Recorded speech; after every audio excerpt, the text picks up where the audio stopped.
আমার আরেকটি ছোট্ট ব্লগে আপনাদের সকলকে স্বাগত। ছুটির সকালের নরম আলো, একটা দীর্ঘ ক্লান্ত সপ্তাহ শেষে আজ কিন্তু নিজেকে ফিরে পাওয়ার দিন।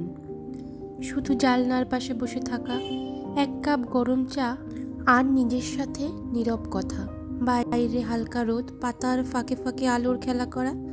মনে হয় প্রকৃতি নিজেই বলছে আজ শুধু নিজের জন্যেই বাঁচো।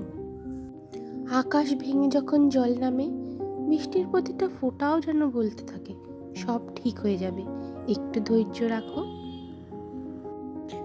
নিঃসঙ্গতা আমার কাছে কিন্তু শূন্যতা নয়, এটা এক গভীর নরম আলিঙ্গন, যেখানে নিজের সাথে নিজের দেখা হয়। আজ আমি ধীরে ধীরে নিজেকে চিনেছি, নিজের ভাঙা স্বপ্ন, ক্লান্ত মন, অপূর্ণতাকে আর লুকাই না, বরং ভালোবেসে বলি, তুই যেমন তেমনই সুন্দর। পাখিরা যখন ডানা মেলে উড়ে যায়, আমি তাদের মধ্যে নিজের স্বাধীনতা খুঁজি। তাদের গান যেন হৃদয়ের ভাঙা সুরগুলোকে জুড়ে দেয়, যেন তারা বলতে থাকে, নিজেকে বেঁধে রেখো না, তুমিও উড়তে পারো।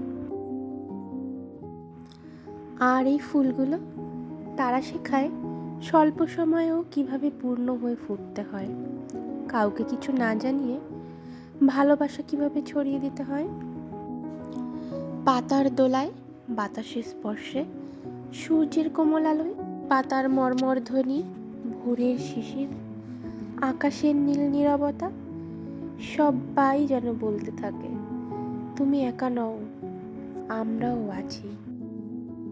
শুধু একটা কথা মনে রেখো, ঝড় কিন্তু কখনোই আকাশকে চিরদিনের মতো অশান্ত করে রাখতে পারে না।